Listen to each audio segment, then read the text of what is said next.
Hi everyone, welcome to the Story Times. Thanks for joining us. Today we've got a brand new story to share with you. Before I begin the story, just letting you know that there is OP's son's response to the post in the middle of the story, which explains the situation a lot. So please do watch the whole story to get the idea of what OP did was truly wrong. Ruined my perfect family after my husband caught me cheating with my boss and went to prison for assault. Now 7 years later he's out, while I'm all alone and my kids hate me. I'm a selfish person. At least that is what I say to myself repeatedly almost every night when I hear the silence in my home. My children aren't here. My ex-husband hates me with good reason. My immediate family is divided and I never stopped hating myself for what I did. My selfish act happened in 2015. I just turned 39 and I admit I took my ex-husband for granted. My ex always told me that I was beautiful on a daily basis, always wanted to have sex, always took care of me, and treated me like his equal. He never treated me like a queen or a princess. I was his partner. We'd been married for 20 years by that time. High school sweethearts, each other's one and only, and it felt right. My family loved him, my brother looked up to him, and my ex helped him through a lot of tough situations. My ex was the one people called when they were in trouble, and he helped them. He was a good man. Through the years, I gave him 2 headstrong boys at the time of this. They were 18, 16, and twin princesses, 13. I gained weight and felt self-conscious, and he would tell me that I was beautiful. Our arguments were always few and far in between. We talked everything out, but when we did argue, it was usually about sex or lack thereof on my behalf and the things I didn't want to do them. It's just that I wasn't in the mood, and he understood. When I turned 39, my birthday party was revealing the new me. I spent all year in the gym, doing yoga and Pilates. My effort took me from being 180 to 135, and for me, it was an amazing transformation. I've always been a chubby girl, so to have a body that was tight and fit was a new experience. My ex-husband also went to the gym with me, but not as much. However, he went from 260 to 225 and was starting to shape his body. My ex-husband couldn't keep his hands off me, but for some reason, I still wasn't in the mood. It's not like he didn't try. We went to dinners, danced, and did regular walks. He always helped around the house, and I could see in his eyes how much he loved and lusted for me. 20 years together, and he still looked at me with desire. I believe any woman would desperately want that, but mentally, I just wasn't in the mood. At the time, I thought I was going through early menopause since we only had sex 2, maybe 3 times a month, and I was just a one and done. But he wanted more, and no matter how much he tried, I just wasn't into it. He mentioned couple counseling, and I refused. So now my selfishness comes into play. A new manager started working in my office a few days after my birthday. He was slightly younger and handsome, and for some reason, he took an interest in me. At first, I ignored him, then it went from ignoring to casual conversation. Then he flirted, and I showed him my ring. However, after 2 months of constant flirting, I flirted back, which led to me telling him about my life, and I found myself thinking about him more and more. This was an emotional affair, I know that now, but at the time, I felt high. My ex-husband suspected there was something off with me. We had a heated argument about it, one that I honestly believe started. He went to kiss me, and I subconsciously made a disgusted look. It wasn't towards my ex. I was thinking about this man when he leaned in, and I felt disgusted with the whole thing. At least that is what I say to myself. A week after that day, I told the new manager to meet me at a cafe so we can talk. I had every intention to tell this man to leave me alone, to tell him that I can't do this, but before I could say anything to him, he kissed me, and my mind went blank. That was the beginning of our 6-month affair. During that time, I have done things to this man that my ex wanted. I was more eager, more willing. I was always in the mood. I believe it was because it was something new. My ex and I did have sex during this time, but not as frequently. I began pushing him away, nitpicking on the little habits. I even belittled him. I'm ashamed of how I treated him during that time.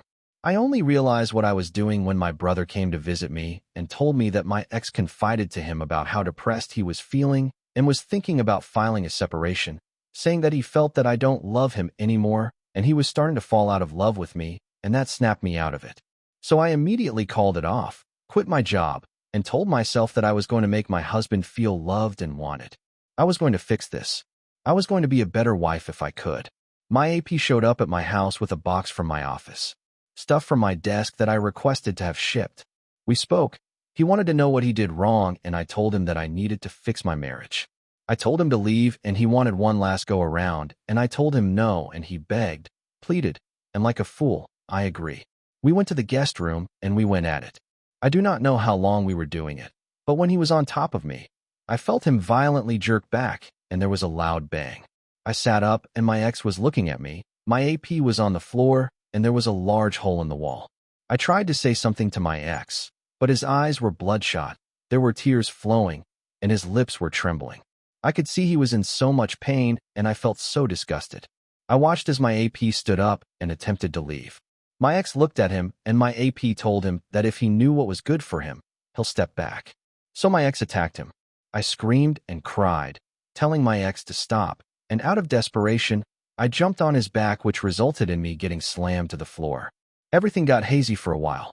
Words sounded muffled, but when I came through, my ex had my AP on his side, and he was on the phone. All I could do was stare at my AP's swollen face and the blood and teeth on the floor beside him. There was a loud bang on the door, and I watched my ex put the phone on speaker, slowly placed it on the floor, dropped to his knees, and placed his hands on the back of his head. The door opened, and the police came in, handcuffed him, and the paramedics came in moments later. I soon learned that he called 911 on himself. Everything went to shit in a handbasket. At the hospital, my father didn't utter a word to me. He just looked at me with shame. My brother was yelling at me. He looked crushed, asking me how could I do that to my ex. My mother was consoling me, telling me that it was all right, which caused my father to yell at her. His family was furious. His sisters threatened, and his parents looked like they wanted to send me to an early grave. I approached my children, and they refused to speak to me. My sons couldn't even look at me. My AP was heavily injured and needed reconstructive surgery on his face. My ex practically shattered his face. At the hospital, a woman came to my room and immediately attacked me. My brother pulled her off of me, and it turned out she was my AP's wife. I didn't know he was married. He never wore a ring, never once said anything. It made me feel even more terrible. Leading to the trial, my boys stayed with their grandparents on my husband's side, and my girls refused to talk to me. My ex didn't want to see me as well. I tried to visit him at county, and I was denied. My brother made sure my ex went to the correctional facility he was working at so he could keep an eye on him. When I asked my brother if he could relay a message for me, he told me to go to hell. During the trial, it was the first time in 3 months that I saw him. He looked at me with such anger. It hurt more than anything I could ever imagine. He always looked at me with love. Even when we were mad at one another, he always looked at me with love. But during that trial it was hate, and I needed to excuse myself so I could cry in the restroom. As the days went by, I was forced to recount my affair in every detail for all to hear. When I told them how long it was, my ex looked crushed, and my father stood up and walked out of the courtroom. During my ex testimony, I learned that he came home to surprise me with lunch and a weekend trip for 2 to the Catskills. He had a full romantic getaway planned, only to walk in on us, and he reacted. He stated when the AP ordered him to step aside, he snapped and beat him, only to stop when he tossed me off him. He quickly called 911 and heard the recording at court. Hearing the pain in his voice, his sobs as he did what the operator told him to do. It was soul-crushing. The AP couldn't verbally testify and was heavily medicated, so they used images of what he looked like, which turned my stomach because I was responsible for all this. My ex smashed his eye socket, cheekbones, and destroyed his jaw. They stated that there were bone fragments too small to piece together. My ex was charged with a 3rd-degree felony and sentenced to 7 years, which caused my sons to shout in protest, and my daughters and his family to let out a wail that haunts me to this day. That first 3 months was torturous. I was sued by my APSTB ex-wife for alienation of affection. My ex filed for divorce. My eldest moved out, my other son stayed in his room, and my twins were rebelling hard. My former sister and in-laws attacked me in the middle of Price Chopper. His mother spat in my face when I tried to apologize to her. My father and brother refused to speak to me. Eventually, I needed to find a new job. There was no money coming in, and I nearly went through the savings, but I was pretty much blacklisted in my field. It was bad publicity for the accounting firm, so I started working in retail and worked as a seasonal H&R Block adjuster during the tax rush. I almost lost the house. My ex refused to allow me to visit him, and every letter was returned. Crying in the shower became an almost daily occurrence. My parents almost separated because my mother constantly defended me. My brother refused to acknowledge me. Even my friends who I had since grade school were divided. Soon I began to have thoughts of ending things, of picking up my belongings and disappearing. The guilt was so heavy. Eventually, I saw a therapist and she scolded me, told me that I just got comfortable with my ex. I didn't see him as a husband. I saw him as a friend with benefits and I treated him as much. She's right. I did. I got too comfortable with him. I saw him as a companion. Yet he saw me as his wife, mother of his children, the woman he loved and desired. I took him for granted. Almost a year went by, a year of silence from my children. When I cooked dinner, they would collect their food and go to their rooms, refusing to even look at me. I did have a few meltdowns begging them to say something to me, but nothing. My brother got married and I wasn't invited, my kids were. I continued to try to visit my ex in hopes that he placed me on the visitor list, but I was always denied. My letters were still being returned. It made me severely depressed, and I knew I deserved it. Then one day out of the blue, my brother showed up. I was shocked to see him and happy. This was the first time since the trial he came to my house, and he just came to scold me. Told me that my ex was in the infirmary after getting stabbed.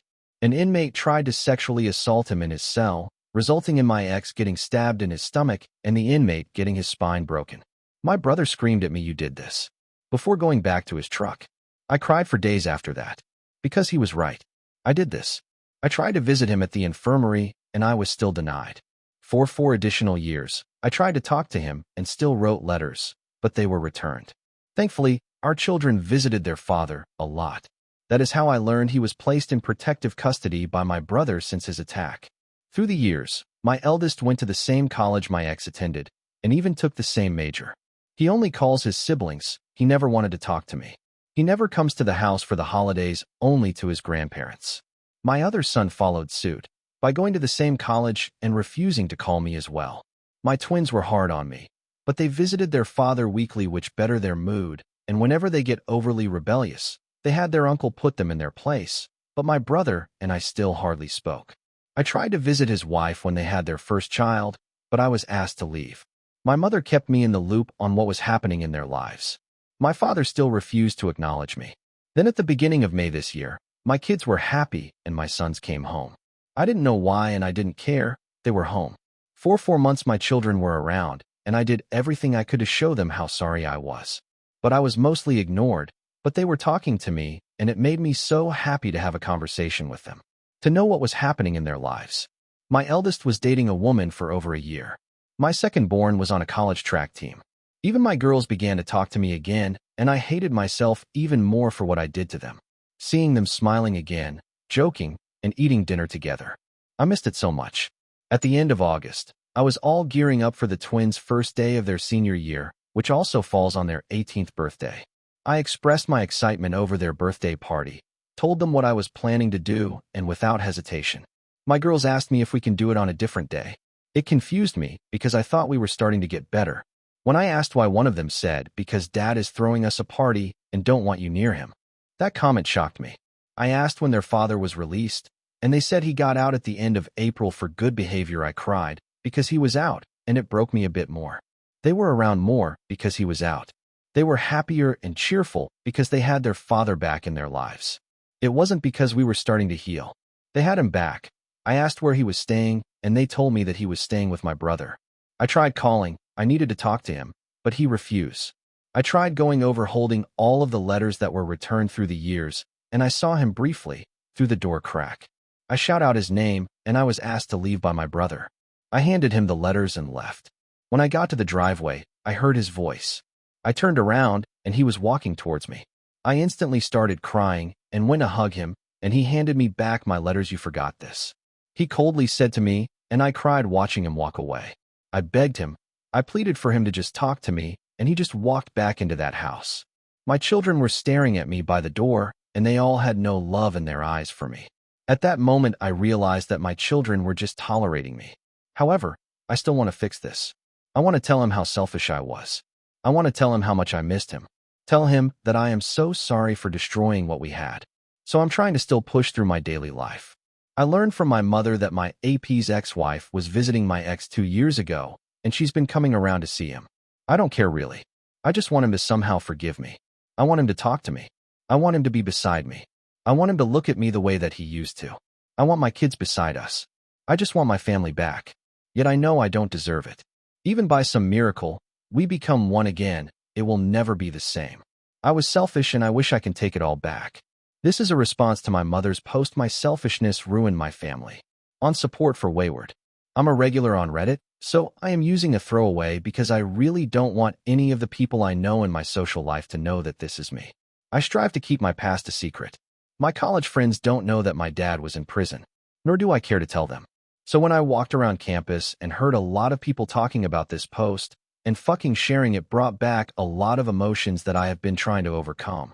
So I looked it up and there was enough information provided to know that it was about my family, and it angered me. I reached out to my mother, who began with the damn waterworks, and I yelled at her. When I went to see my dad and told him what I did, he yelled at me. My father is a good man. He only yelled at me for cursing my mother. Tells me that I may not love my mother, but I need to respect her. It's hard to respect someone like that. My father always struggled. He would drill into our heads that we should be grateful for growing up in an area where we wouldn't get attacked for getting good grades or getting caught reading by the kids, where you're jumped for wanting white things like going to college. He told us it was like that for him in the South Bronx. My aunts told us how he joined a gang at 13 just so he can be left alone while he went to school. When he was 15, his father passed away from cancer, and my father had to be a surrogate parent to his two sisters. Since there was no life insurance, he worked and did what he had to do in order to help pay the rent and put food on the table while still attending school. My dad said it was fortunate that his mother remarried a good man and they moved to upstate New York for a better life. From what my uncle told me, he and his friends thought my dad was weird. It was the 90s and my dad walked into school with really baggy clothing and a Puerto Rican flag shirt, and they decided to mess with him. My uncle said they didn't expect my dad to instantly fight them and he kicked their asses. But instead of walking away, my dad helped him up and asked if he wanted to skip school, share a 40, and talk things out. My uncle said when my dad did that, he knew they were going to be friends, and they started hanging out. He introduced him to my mom, and they hit it off. They went to the same college, and by the end of their freshman year, they married. Growing up, my parents were the lovey-dovey couple. They were always holding hands, kissing, and it was really embarrassing. Even at the start of my senior year, when everything went to shit, he was acting like a teenager when it came to my mom. He loved her, respected her. I can honestly say he never placed her on a pedestal. He would lecture me that a woman will not respect a man who placed them on a pedestal, and when I asked why, he said, because they will always be looking down on you. My dad told me that his father and stepfather had the same mindset. You treat your wife as your equal. She is your best friend. She is your confidant like you are hers. My dad had his quirks. He was a big guy and always joking. 5 feet 11 inches, 260 pounds, and despite being heavy, he was very active. I used to love it when he would sing to my mom. We all did. He would serenade her, he would buy her flowers, and write on the card, because it's a Thursday, and I was thinking about you. He wrote her the occasional love letter and would defend her honor when someone was rude or disrespectful to her.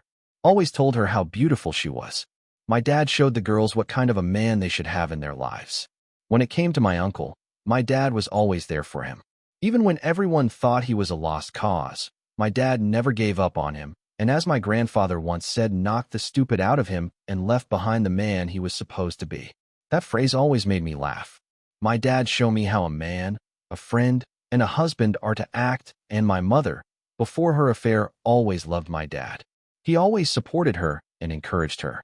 He was her one-man pep rally when she was down in the dumps, and she was his. To all of us, they had the marriage we wanted to have. Then my mom fucked it up. I remember those months. She would talk to my father as if he was beneath her, and he pushed back, but restrained himself. Even though my father graduated college and has a successful career as a financial advisor, he can go from zero to ghetto in 5 seconds. Grandma said he was like his father. Kind, respectable, and helpful, but wouldn't hesitate to rip your throat out with his bare hands. My dad tried everything. Buying her flowers, trying to take her out to dinner, dancing, but she was in her own little world, treating him like shit. We all saw it. It was really having a big effect on my brother and twin sisters, but my dad would smile and tell us that they will work it out. He would tell us that mom was probably really stressed at work and bringing it home, and I believe that. Especially when she quit her job. I honestly thought it was her job that was the problem. Then my dad was arrested. Mom, do you know the embarrassment we felt when the entire school was talking about what happened? My dad was arrested because my mom couldn't keep her legs closed. I couldn't bear to look at you, which was why I went to stay at Grandma's house. The sight of you disgusted me, and when I visited Dad, he couldn't bear to look at me. He was ashamed. He told me he failed as a husband and failed as a man.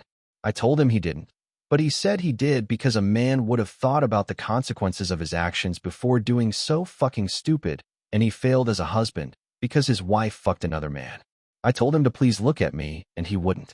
Then you had the audacity to ask us for forgiveness, and for the first time in my life, I wanted to physically hurt you. We all were hurting, and you wanted forgiveness.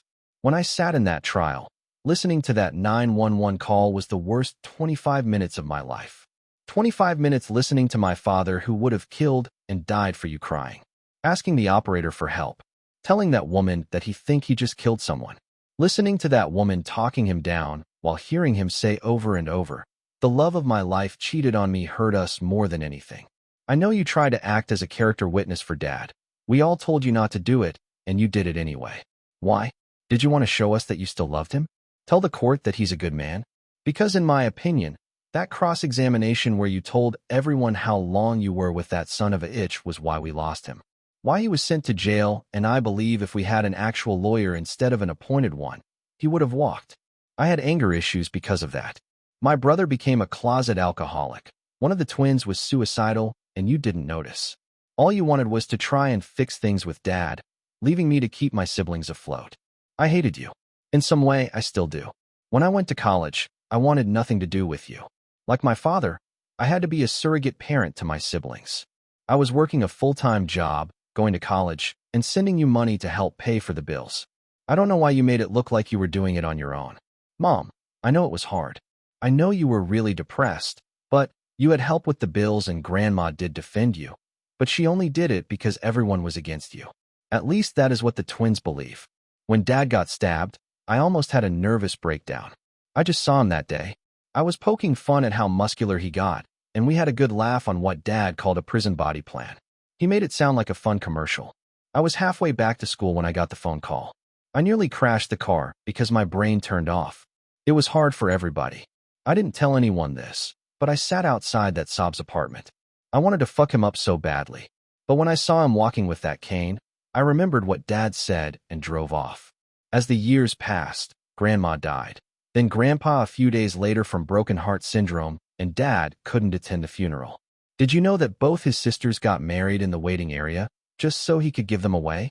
The damage you've done to all of us is tremendous, and it didn't help that you kept asking us to forgive you, to give you another chance. You never gave us room to comprehend, to heal. You just kept asking, and all I see is that you wanted to make yourself feel better. You didn't give a damn. You didn't try, you just gave us space and acted as if we were supposed to suddenly act like we were normal again. Yes, you did try in the later years, but didn't during the time you were supposed to when it was the most important. When Dad got out, he told us to start talking to you, told us that you're a good mother to us, and therefore we should show you some respect. So we did, and it made you happy. For a while, I remembered what it was like not to hate you. Dad was having issues trying to find work at first, but one of his old clients hired him. I didn't expect the twins to throw that bomb at you.